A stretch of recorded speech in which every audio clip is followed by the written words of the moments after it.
good morning. Today we'll be talking about study abroad. To give an overview about the study abroad program, it was a collaboration between my university and Absolute Internship.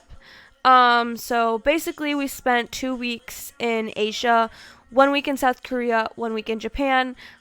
We visited 3 companies in South Korea and did 2 cultural activities. And then in Japan, we visited 4 different companies and did 3 different cultural activities.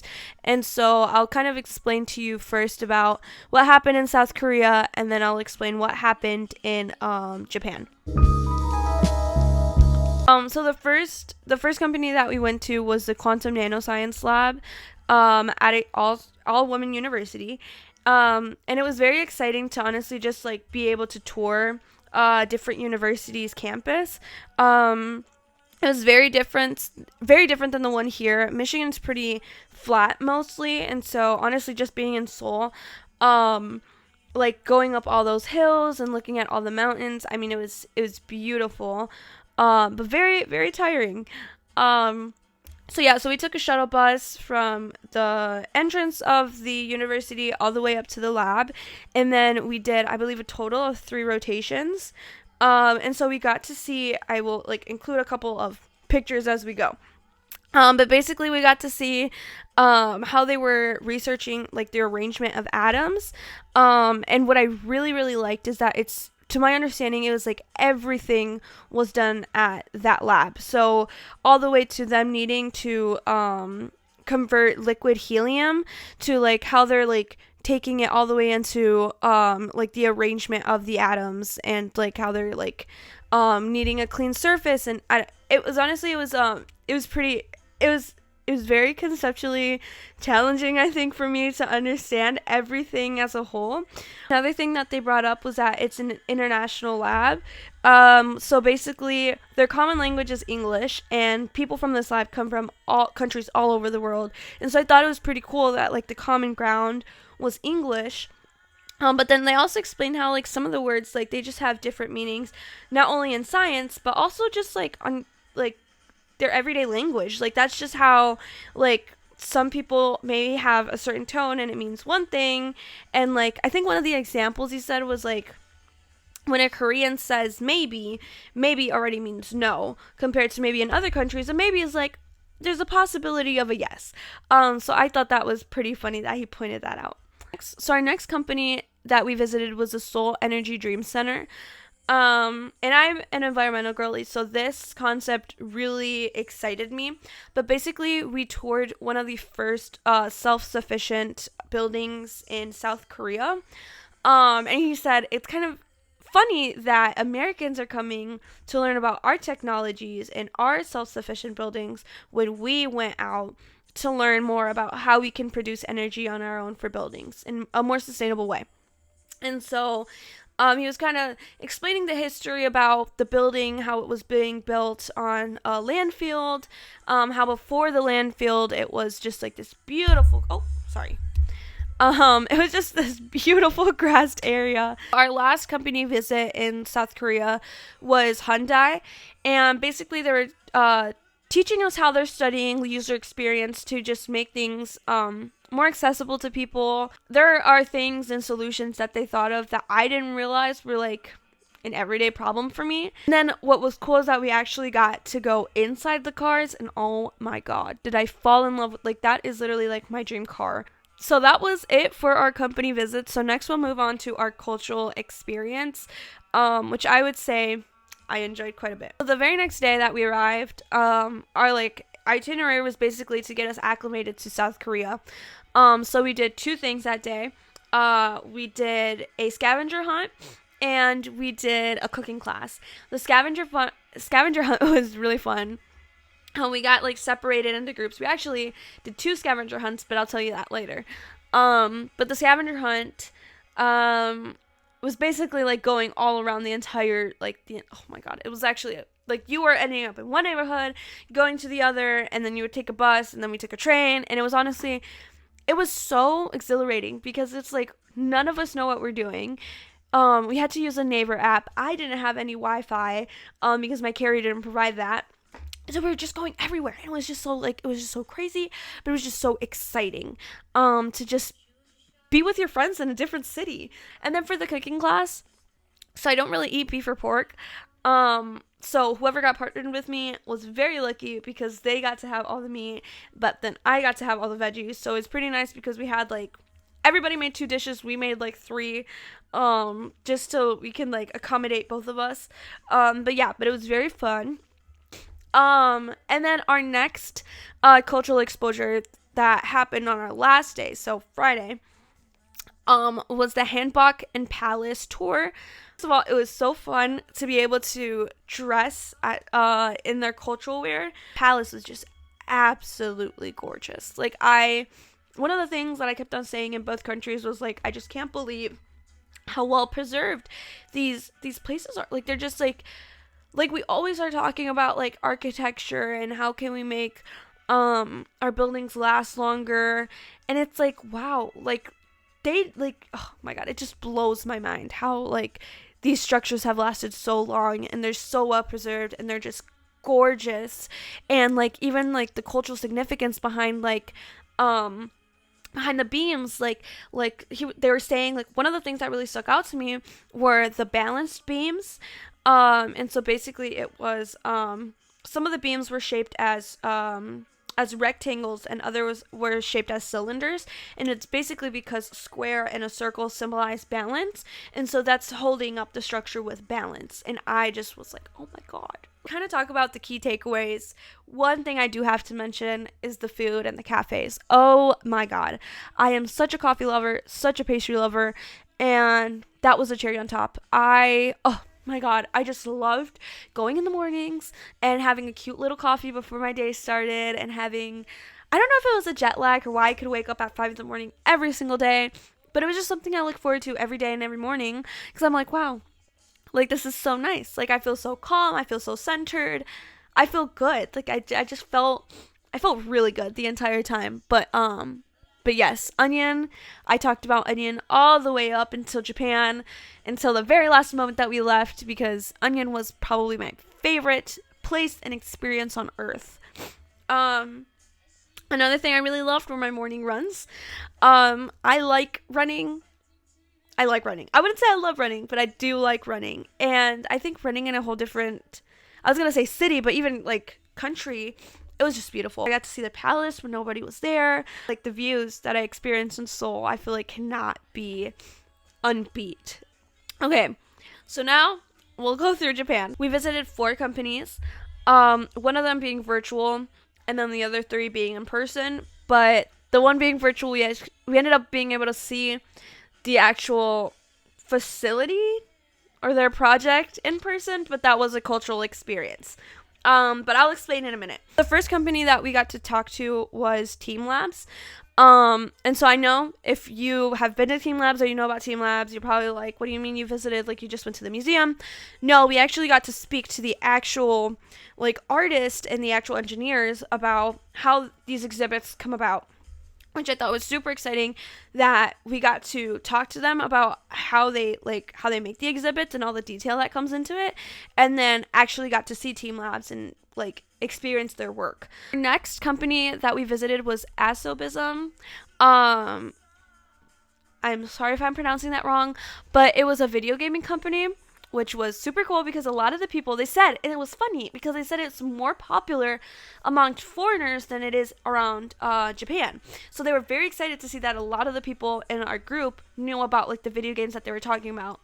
And so they were showing us just about like how they come about, like making like the different projects, how you propose them, like the breakdown of like getting people excited, having passion yourself, how like they test it, how they have like a whole community that they send out these mock video games for them to play and like simulate and give feedback, and the different rounds of feedback that they do, and like how long does it take you to like process a video game. And it was super just bizarre to see, like, to just like get all like the background information about that. I'm not somebody who was ever interested in coding. or I guess like the user experience behind it, but it was still very interesting to have the opportunity to learn about it. Also, another thing that I took out from this company specifically was passion. And the one from Japan, the one from before, Team Labs, they would talk about work-life balance. And I remember I'm leaving Japan and I'm thinking, I'm like, oh my God, like I would love to work here because just, I don't know if it was just for the international, I don't know if it was just for the international companies or just the companies that we visited specifically. But they were very, they cared about their workers a lot. Like, Team Labs was like work life, like we asked about like what's the work life balance like, and they're like, work life balance, like what do you mean? Like, if you're not passionate about your work, then what, like why are you here? And then moving on to the next, to activism, they were like, you have to have passion. That was like the center of their topic, was passion. And it's like, you're not going to do your best work if you're not passionate. Like, you can have the amount, like endless amount of skills, but if you don't have passion, then you're not going to succeed. And I loved the way that they were just talking about the work that they do, because they're talking to us about passion, but you can see the passion inside them and how they love what they're doing. And I'm like, I want to feel that way whenever I go into the workforce. Then the next company, which I also thought was really cool, another energy company, GPSS, another energy company, and he was explaining to us his entire life story. He worked in the banking industry for a very long time and then was like, I hate this life. He's like, I hate the person I'm becoming. I hate that I'm screwing over people, not just my clients, but also my friends. I want to get out of this. And he left, and he said he traveled for 10 years. Traveled for 10 years. I was so fascinated with the story because you could tell he had lived. So then after his 10 years, he comes back. He's like, I learned all this stuff. And I just wanted to like, why is Japan not as happy as everybody else? I'm thinking everybody's happy because I'm having a great time. But if you're saying nobody's happy, like something must be wrong. And he was like, yeah, like I just wanted to figure out like how could we make our people more happy? And then telling us like all the circles he went through and all the people he talked to and all the nitty gritties of his story and basically how he started up this company. And then it was nice to kind of like learn about the whys. Like I said, I'm a really why person. The whys in the house of GPSS. You could tell that he put so much detail into everything. Like doors that look like doors were not doors, and the thing that you wouldn't think is a door is a door. And it was just so cool. Like that office was so cool, and I found it very interesting, everything that he had to say. And then probably one of my favorites, Nikken is one of the number one architecture companies in Japan. To be able to say that we talked to the engineers there, that we toured their office, that we got to learn what they're doing, it was just insane. Knowing that I went to some of the towers and some of the buildings that that they designed. I remember being like, you designed that? You designed that? I'm very expressive. Which I hope they didn't take us wrong, but I was very excited to just see, like, I am talking to the people behind the designs that I'm, like, touring. Okay, so moving on to the cultural exposure in Japan, we did 3 different things, like I said. One of them wasn't, like, included with, like, the absolute. It was kind of something outside with just MSU, and it was optional, but I still want to talk about it because I think it was probably one of my favorite parts about Japan. But the first one being Team Labs. I had already talked a little bit about it, so I don't really have to talk about it again. But I will show you, like, if I didn't show you pictures before, I'm showing you pictures right now. Team Labs was honestly so fun. I want to say my favorite exhibit, probably the one with the crystals. Honestly, that was life-changing. Like, it was just, like, I don't know if it was just because it was the first one that I went to and it was, like, breathtaking. But that was honestly, it was just beautiful. That and the flowers. The flowers was really pretty, too. But the next one that we did was an Omamari. And I just love the significance behind it. We did the weaving. We wrote our wish down. We got our charm. Mine was the lucky one. I ended up writing my wish in Japanese, and then I wrote like other wishes in Japanese because everybody wanted theirs written down in Japanese. But I fully wanted to immerse myself. That was really fun. One of our translators actually complimented my Omamari because she said that I write good Japanese. So I was very excited.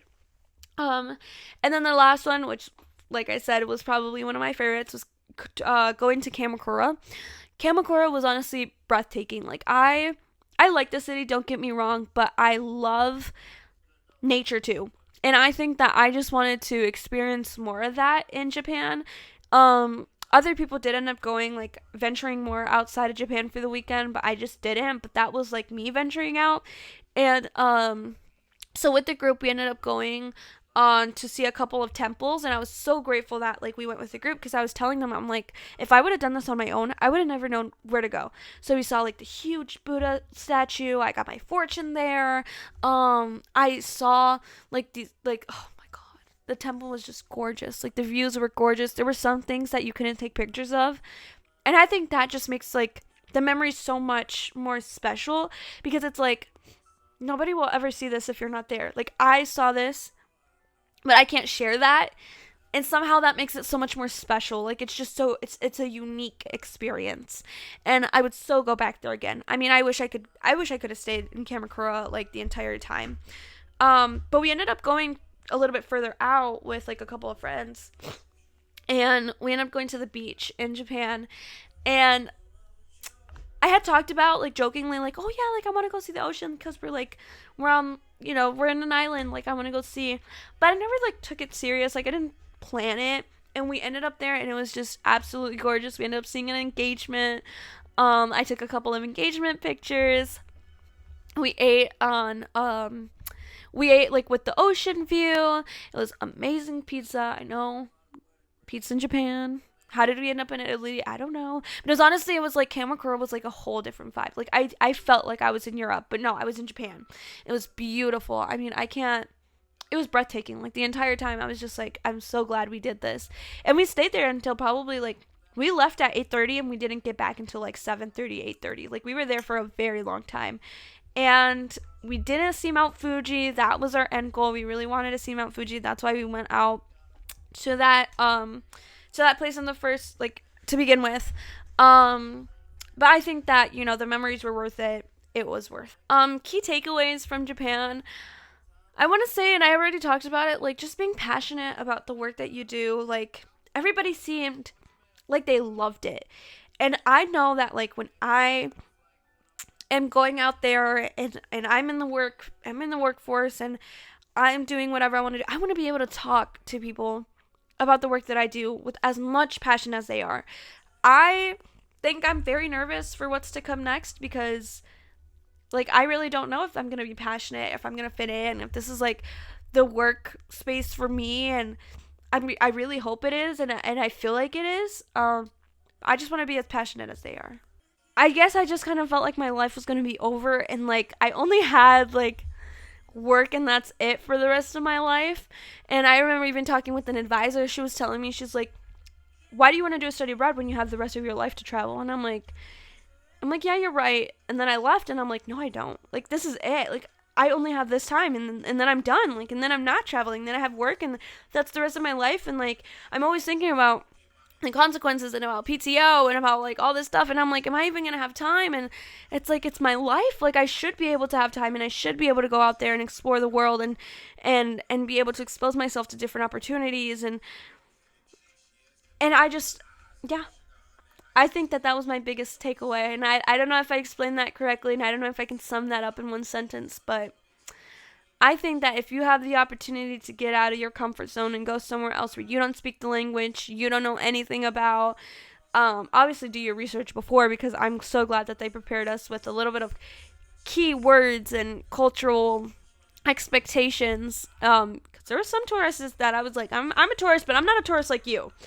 Do your research, but also, like, go out and be surprised. Like, I think that was,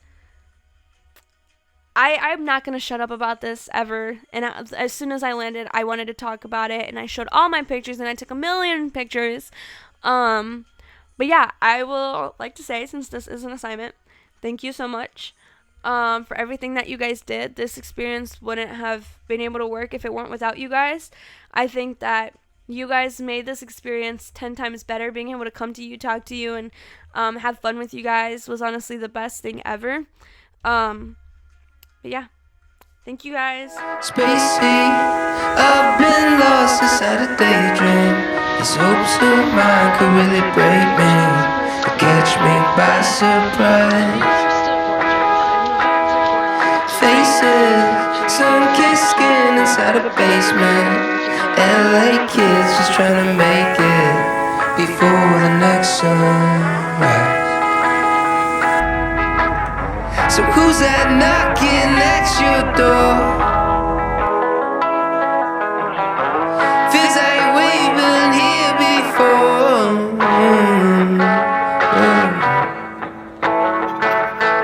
Cause I've been set back, broke down, and I'm not wearing out.